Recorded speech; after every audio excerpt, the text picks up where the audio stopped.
हाय दोस्तों, कैसे हैं आप लोग। जैसा कि मैंने कल आपको कुछ शेयर किया था, उसमें क्या था कि मैन्युफैक्चरिंग प्रोसेस क्या होता है और किस किस टाइप के मैन्युफैक्चरिंग प्रोसेस होते हैं। तो पहले हमने सीट मेटल्स को प्राथमिकता दी कि सीट मेटल मैन्युफैक्चरिंग प्रोसेस क्या होता है, इसमें क्या क्या रॉ मटेरियल्स यूज होता है।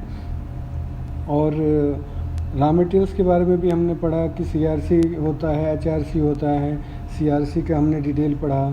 तो जो लास्ट हमारा कन्वर्सेशन था कि सीआरसी केमिकल कंपोजिशन तक हमने कंप्लीट किया था। आज शाम को मैं आपको शेयर करूंगा सीआरसी का फिजिकल प्रॉपर्टी क्या है, कि हम किसी ऑर्गेनाइजेशन में काम कर रहे हैं या कोई हम सीआरसी सीट परचेज करने जा रहे हैं, तो उसमें क्या क्या मैकेनिकल प्रॉपर्टीज़ होनी चाहिए। ओके, सो हम लोग आज शाम को सीआरसी का मैकेनिकल प्रॉपर्टीज़ के बारे में डिस्कस करेंगे। और फिर मैं ये देख रहा था कि कुछ सब्सक्राइबर कह रहे थे कि आप एक बार ब्रीफ में बताइए कि आपके चैनल्स पे क्या क्या फीचर में हम लर्न कर सकते हैं। तो मैंने कहा हाँ, ये भी गुड पॉइंट है। तो मैंने एक समरी बनाया था कि फ्यूचर में हम लोग किस किस टॉपिक्स पे डिस्कशन करेंगे। इसमें कुछ मेरा एक्सपीरियंस 90% तो मेरा एक्सपीरियंस है। मैं प्रैक्टिकली आपको शो करूँगा कि कैसे क्या क्या होता है।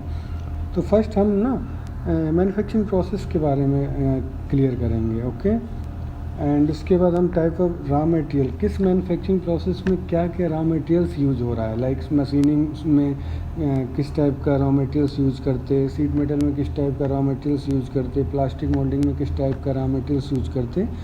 तो स्टेप बाय स्टेप हम रॉ मटेरियल्स के बारे में जानेंगे कि आखिर क्या क्या रॉ मटेरियल्स यूज होता है, उनकी प्रॉपर्टीज़ क्या क्या होती हैं।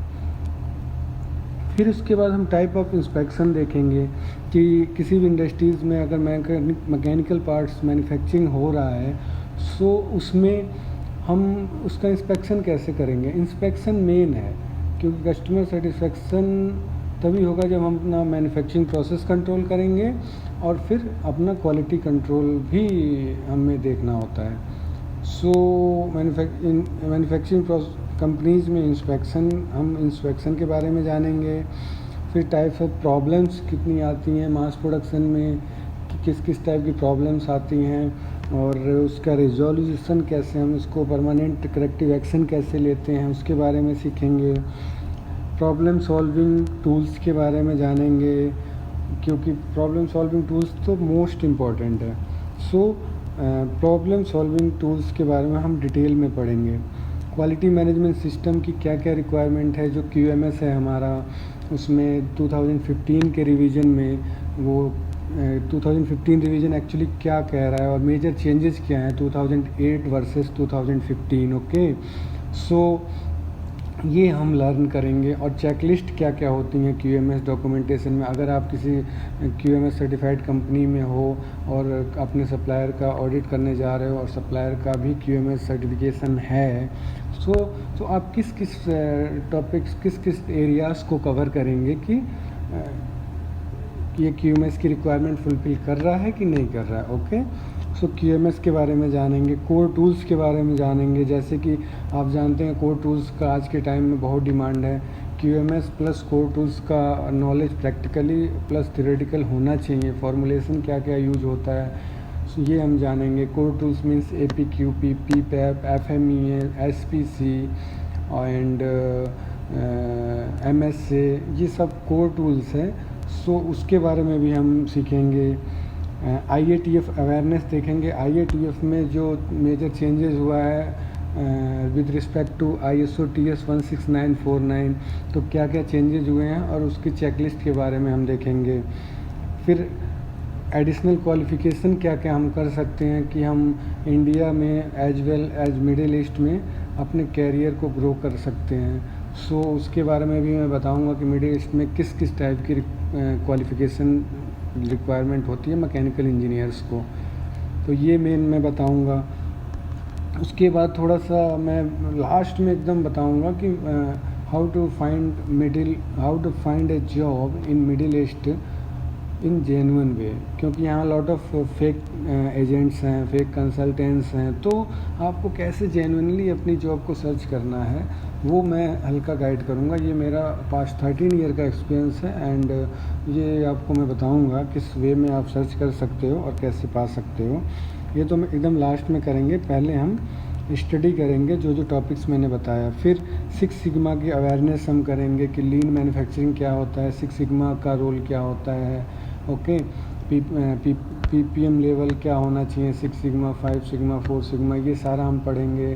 फॉर्मुलेशन क्या क्या है, 6 sigma certified lead audit, 6 sigma का सर्टिफिकेशन लेने के लिए आपको क्या क्या करना चाहिए, क्या क्या कर सकते हैं, कितना आपको हार्ड वर्क करना पड़ेगा सर्टिफाइड 6 सिग्मा होल्डर बनने के लिए, ये थोड़ा सा ब्रीफ में देखेंगे।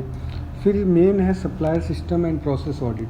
सप्लायर सिस्टम ऑडिट एक टायर 1 कंपनी के लिए मोस्ट इम्पॉर्टेंट एरियाज़ हैं, वो आपके कॉन्सेप्ट क्लियर होने चाहिए। सप्लायर को इवेल्युएट कैसे करोगे, सप्लायर के प्रोसेस को अप्रूव कैसे करोगे, ये आपको कॉन्सेप्ट क्लियर होना चाहिए, प्रैक्टिकली नॉलेज होना चाहिए। सो मैं ये आपको प्रैक्टिकली बताऊंगा और थियोरेटिकली भी आपको बताऊंगा, ये तो आपको पता ही होगा। सो नेक्स्ट भी हम बताएंगे कि मैकेनिकल पार्ट्स का जो इंस्पेक्शन कैसे करते हैं, जैसे जीडीएनटी होता है तो जीडीएनटी के बारे में बताएंगे, उनके सिंबल्स क्या क्या होते हैं, इंस्पेक्शन मेथड क्या क्या होता है।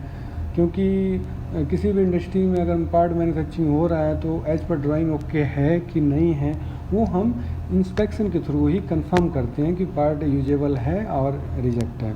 सो इंस्पेक्शन का कॉन्सेप्ट एकदम क्लियर होना चाहिए, वो आपको मैं कंफर्म करूँगा, क्लियर करूँगा, because I have 13 year experience in manufacturing industry. तो लाइक और सब्सक्राइब कीजिए, अगर नहीं किए तो लाइक करें, सब्सक्राइब करें, अपने फ्रेंड्स में शेयर करें। ये एक हेल्पिंग हैंड है और मैं ये शेयर कर रहा हूँ अपने कमिंग इंजीनियर्स जो आ रहे हैं, फ्रेश हैं, 1-2 साल के एक्सपीरियंस है, उनके लिए मैं ये कर रहा हूँ कि उनका कुछ बेनिफिट हो सके और वो अपना इस लॉकडाउन में यूट्यूब के माध्यम से अपने नॉलेज को इंक्रीज कर सकें। क्योंकि लॉकडाउन और कोरोना ने आपको पता ही है हमें कितना साल पीछे कर दिया है, तो हमें बैठ के फेसबुक चलाना, व्हाट्सएप चलाना, यूट्यूब पे इंटरटेनमेंट, कॉमेडी मूवीज़ देख के टाइम पास करने से कोई फ़ायदा नहीं है। हमें एक एक मिनट की वैल्यू देनी है, ओके। एक एक मिनट का time is gold, like a gold. Gold से भी महंगा है, गोल्ड तो आप पैसे से खरीद सकते हो लेकिन टाइम को नहीं खरीद सकते।